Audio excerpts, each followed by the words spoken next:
Kuna hali ya wasiwasi, mgawanyiko mkali, huku mpango wa serikali pana unaohusisha chama tawala cha UDA na chama cha ODM ambacho kimeanza kulemaza makubaliano yao ya kabla ya uchaguzi mkuu mwaka ujao.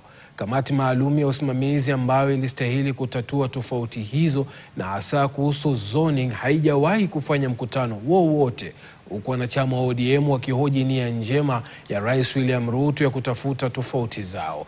Na jinsi ripota wetu wa masuala ya kisiasa Chris Dhairu anavyoripoti, mgawanyiko huo umewashuhudia seneta wa Siaya Oburu Oginga na gavana wa Homa Bay Gladys Wanga wakiachana na azma yao ya kuwa mgombea mwenza wa Ruto na kumwacha waziri wa madini Hassan Ali Joho aking'ang'ania nafasi hiyo pekee chini ya ODM.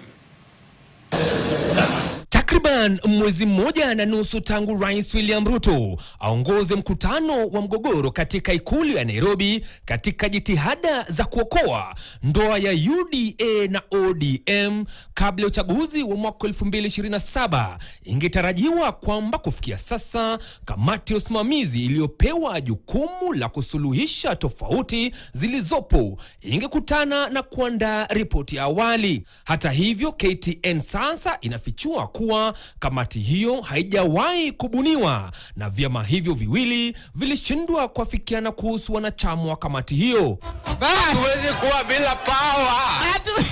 Kulingana na baadhi ya wanachama wa ODM, serikali haina nia njema na mazungumzo hayo. Tangu wakati huo, kiongozi wa wachache bungeni Junet Mohamed ameonekana kujiepusha na mjadala wa kugawa maeneo hadharani. Sisi hatutaki kiti cha deputy president. Hiyo kiti ya deputy president ndio tunalenga sana. Hiyo ndio tunalenga. Hali ya wasiwasi inaongezeka pia huenda imewalazimu kiongozi wa chama cha ODM Oburu Oginga na mwenyekiti Gladys Wanga kurejea nyuma na kuzima matarajio yao ya kuwa mgombea mwenza atakayependekezwa na Rais William Ruto katika uchaguzi mkuu ujao na kuwania kuchaguliwa tena katika nyadhifa zao mtawalia. So whoever is talking of zoning as if it is a new concept is deceiving us. It is something which will happen whether we like it or not. It will happen. At the end of the day, only one person will be elected. The rest of the people will be here looking for also something else to do. And they can only find those opportunities if we are in power. And if we have negotiated properly for our party, the ODM party. So that if you are not elected, you can get something else and sit on that seat. Kulingana na katiba ya chama cha ODM, kiongozi wa chama ndiye anayepeperusha bendera ya urais moja kwa moja, na wadhifa wowote utakaobuniwa kufuatia muungano kati ya ODM na chama kingine. Baada ya kuondoka kwa Oburu na Wanga, basi hili linamwacha waziri wa madini Hassan Joho, kiongozi pekee chamani ODM, ambaye anamezea mate kiti hicho cha mgombea mwenza. Wana Mombasa, nataka niwaulize, ukiniangalia mimi sitaki kuwa rais wa nchi hii, nataka staki.